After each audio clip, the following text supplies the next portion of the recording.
But without further ado, yes, let's say hi to Paul R. Nelson. Hey, good morning. Thanks for having me on your show, gentlemen. Mr. Nelson, it's an honor to speak to you.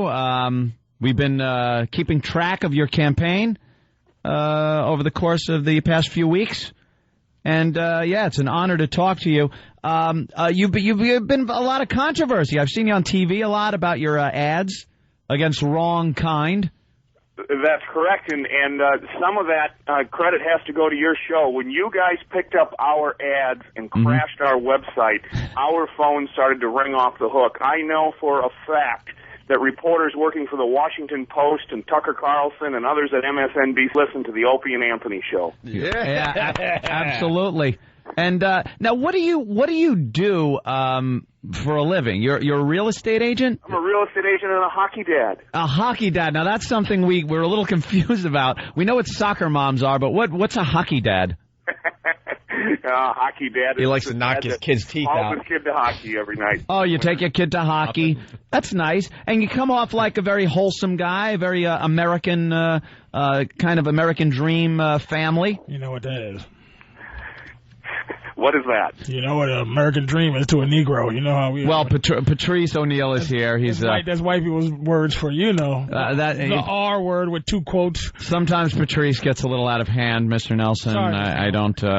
just don't pay any attention. I just want to know, how do you feel about 300-pound Negroes sleeping with small white women? He doesn't... You know something? He's laughing. He's laughing. Could we maybe get a few minutes of a Paul R. Nelson interview? Well, you don't think that that's a valid question? What if I wanted to vote for Paul R. Nelson? I'm a big black man. I want to know if he minds if I come to Wisconsin and deflower a couple of delicious blue-eyed devils. Let's keep it simple. Paul R. Nelson, are you a fan of the Negro? I'm a fan of all people. All people. That's what Paul's been about. How about those Mexicans that are sleeping and peeing in the spinach? Oh, okay, Paul.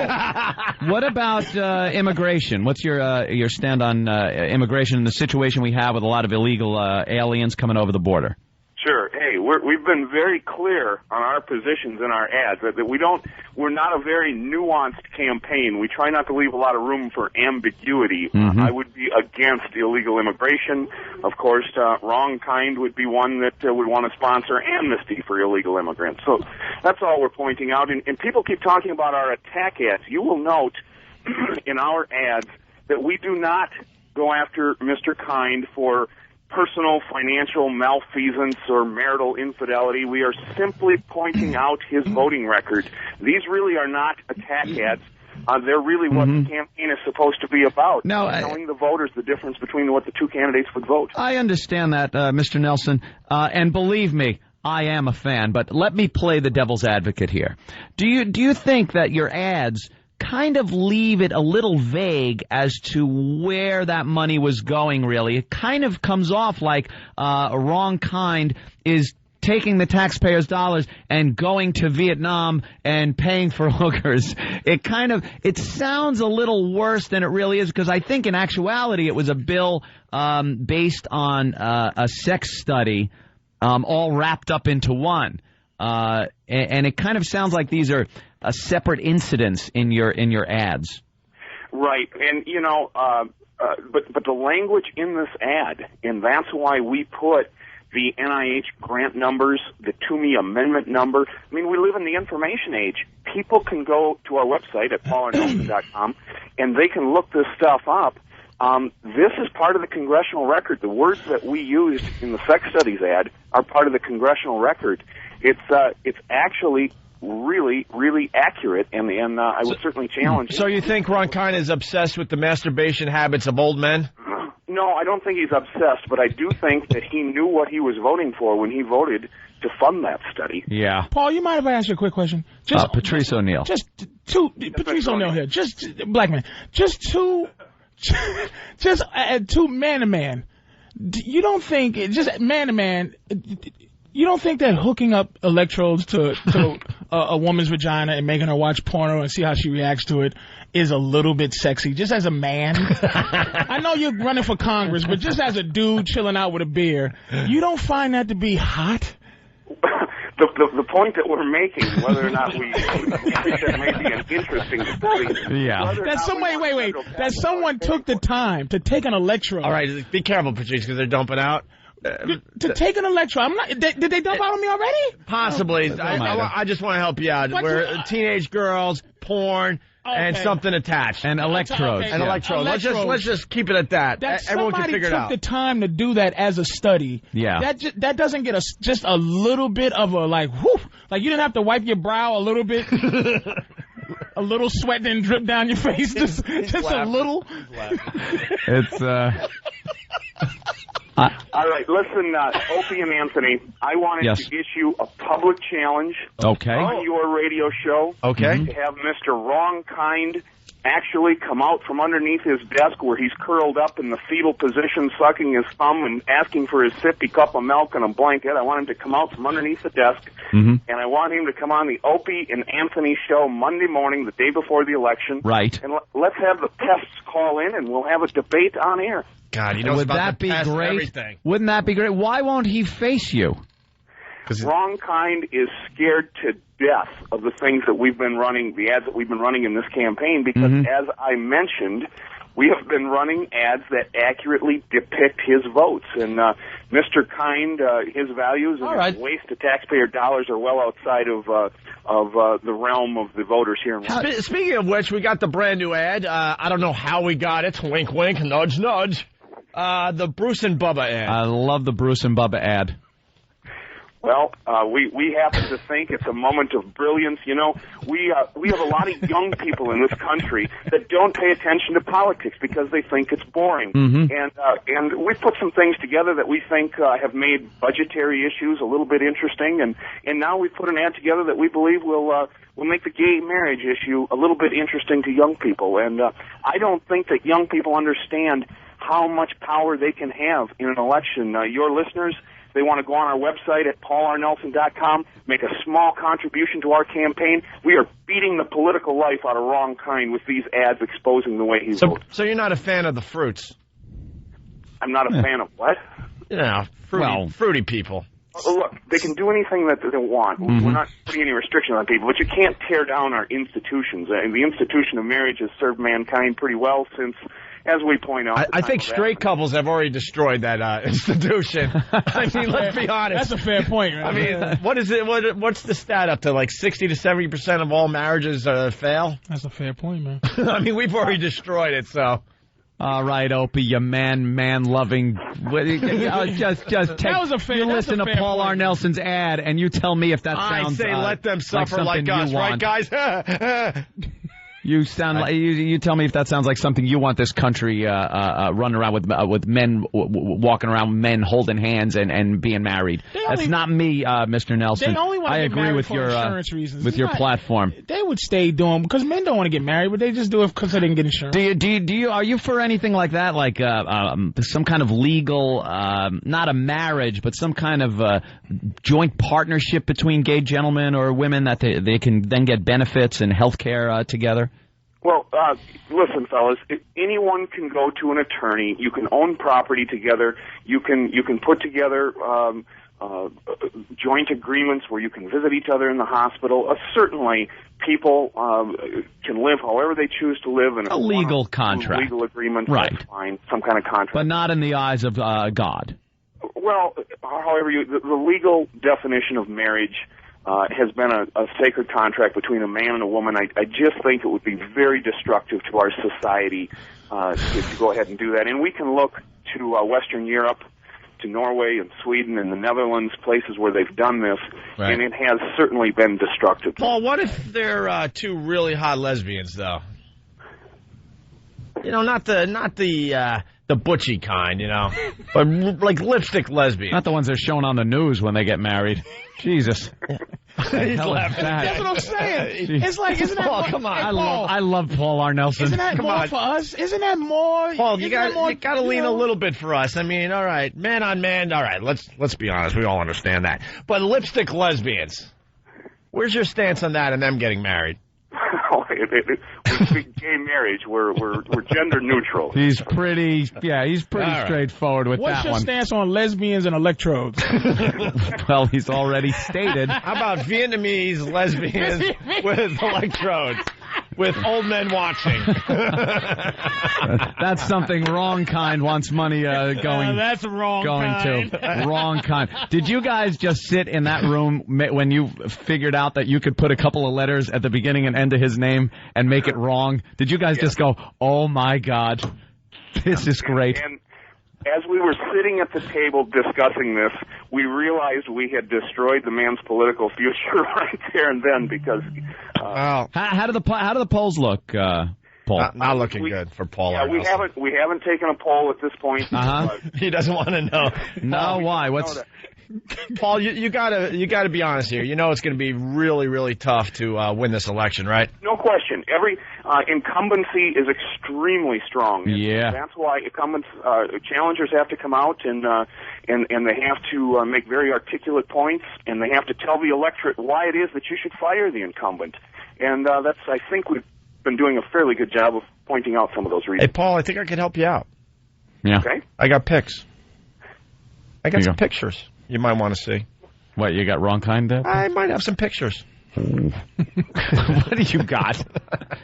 Don't believe him. Look how excited. You can tell how excited Paul R. Nelson is. I call him wrong P. Wrong. He's wrong Opie. What about abortion, sir? Where are we at? Hey, come on. You guys have listened to the commercial. I'm a pro-life candidate. Yep. 4 children, 1 on the way. So I'm a big supporter of children. Yeah, he's you're pretty much right down the line, Republican, conservative. That's probably a fair statement. Yeah, fair statement. How about taking it out from time to time there, Paul? You like Sean Kemp. Paul, I gotta be honest. I once held hands with a man at a Mets game. Yeah, I have too. My dad. Aw, that's sweet. What? His dad. What about him? He held hands with him. Oh no, this was just another man. Who? That I wasn't related to. This is something I've never heard of, Paul. Oh no, I could see it now. The Paul R. Nelson and Anthony show. I don't want any part of this. Wait. Opie holding hands with them. I told the story on the air. Where are you at with me, Opie, holding another man's hand that I wasn't related to at a Mets game? Opie, I'm fine with that. I'm fine with you doing anything you want with another man, short of getting married, Opie. There you go. It was our own Danny, and I didn't know. I thought I was holding my girlfriend's hand, and they did the old switcheroo, and I walked out of Shea Stadium holding another man's hand. It's a true story. Paul, just to get to know a little bit more about you aside from politics, what are the things you find funny? Like, where does your sense of humor lie? I sell real estate, so I work with people. I enjoy laughing. I try and laugh at work. I find everyday life things humorous. I enjoy Bill Cosby's humor. I enjoy Jeff Foxworthy. You might be a redneck. Oh, well, it's it's the Midwest. You're losing us, Paul. You're losing us. He's a Midwest guy. Midwest guy. You Would you might sell be me a a house? politician, F. Can I buy a house in Wisconsin? Yeah, what's the real estate market looking like in Real Wisconsin? estate market in Wisconsin's a little slow right now. Yeah, everything, Of right? course it is. Not That that I damn need a bubble house. burst So right when you- after I It ain't bought. slow for you, Anthony. Yeah. So when you lose the election, Matter you're to me, going I'm back rich. to real estate, or? When I lose the election, I'm Opie. not planning to lose the election. He's not planning on losing it. and I want to know, I am throwing my hat in the Paul R. Nelson ring, and I want everybody else that's listening right now in Wisconsin to vote for Paul R. Nelson. Whoa. Why? Because I like this guy. That's it? That's all it takes? I like his gusto. He's got gusto. We might not agree, Paul, on all of the issues, because it's very hard for everybody to agree on every issue that a politician has. But I kind of like this guy. He's got spunk. The fact that he doesn't like Italians doesn't mean anything to you. I don't know about Italian. We don't discuss things like that. And I don't think Paul R. Nelson has. He doesn't. He like judges people as people, you not are as colors illegal or immigrants. You know, you got. Excuse me? Italians are illegal immigrants. My family came here so long ago. You snuck here, and you probably named after a town where your great-great-grandfather grew up, Cumiaville, and you came here and you destroyed our lives with your mobsters and your spaghetti sauce. I want you out. I want to know how you'd live in buildings with bricks stacked up with no cement holding them together, my friend, if it wasn't for my relatives. So you quiet down, Patrice. Paul, I'm still on the fence. I'm not sure if I want to vote for you. I don't know. I got another. I'm being honest. I got another scenario for you. All right, let me tip you over here. All right. Here's what the main qualification of a candidate should be to the American people. All right. That is that the American people know unequivocally where the candidates stand on the issues. You may not agree with Paul R. Nelson, but you will always know where Paul R. Nelson stands on the issues. That should be the primary qualification for any candidate running for public office. And I submit to you that most candidates do their hardest job of trying to obfuscate the issues and confuse the American people as to where they stand. All right, I got one more scenario, and how you answer this question will decide if I vote for you, okay? Oh, boy. Let's just say there's a guy from Long Island who went to college in Geneseo at a state school, and he was very lonely. He was 400 miles away from home, and he wanted to join a fraternity to get some friends and a social life. Mm-hmm. And let's just say this fraternity made him drop his drawers and pick up marshmallows. And then maybe waddle across the floor and drop the marshmallows on something that represented maybe another fraternity that they hated. And he wasn't using his hands at the time. And he wasn't using his hands. Right. Well, where do you stand on that? As long as he's not marrying the marshmallows, I'm okay. Okay, see? I vote for Paul R. Nelson. Paul R. Nelson. And Paul, if we may, this is a very good question that Patrice brought up. What does the R stand for? Raymond. Paul Raymond Nelson. Hey, Paul, did you hear our mega mix yet?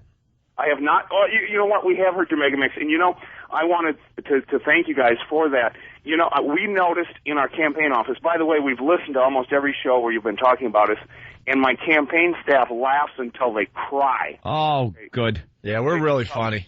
You are. You've become big fans. But I've noticed yes. over the days that you have become more of a fan as you've explored our issues. Actually, we started by hating you because of the negative ads, but then we're like, man, there's a sense of humor in these ads, and then you completely turn us around, and and I don't even know if we agree on anything. Not there, like I said, there are a few issues I agree with, a few I don't agree with, but you do, like he said, you do know what he stands for. And I don't know what this wrong kind is all about, except he's kind of hiding. All right. That's what I see. He is absolutely hiding. I think your pests need to get him out from underneath his desk and motivate him to pick up the telephone and call the Opie and Anthony show, and so that we can have a debate on air on the Opie and Anthony show. All right. Paul, any problem with somebody maybe collecting World War II memorabilia? Because I do that. Oh, not a problem. I sold a house recently for a fella that had his whole house full of World War II memorabilia. See, thank you. Can we be specific here and say Nazi? No, it's from all sides. I have a British Enfield rifle. Time out. That gun control, Paul. Conservative Republican. I'm all for guns. All right. I love this guy. See? How about black men with guns? Legally. All about guns. If they're legally obtained. How about nines, nigga? Yeah, we gotta go. Paul, thank you so much for checking in with us, and good luck on the election. And pests, help out Paul R. Nelson. Paul R. Thank you, gentlemen. Thank you. All right. There he goes. Peace out. Paul R. Nelson, everybody. This is Paul R. Nelson, and you're listening to the Opie and Anthony Show. All right. It's Paul R. Nelson. I can't believe we talked to him. He's like a celebrity to us. I love Paul R. Nelson. He's just a dumb real estate guy from Wisconsin. He's a real estate guy. But to us, he's a celebrity now. He's a celebrity. All right, we got to break because we got Borat coming in. It's the One virus spreading across America.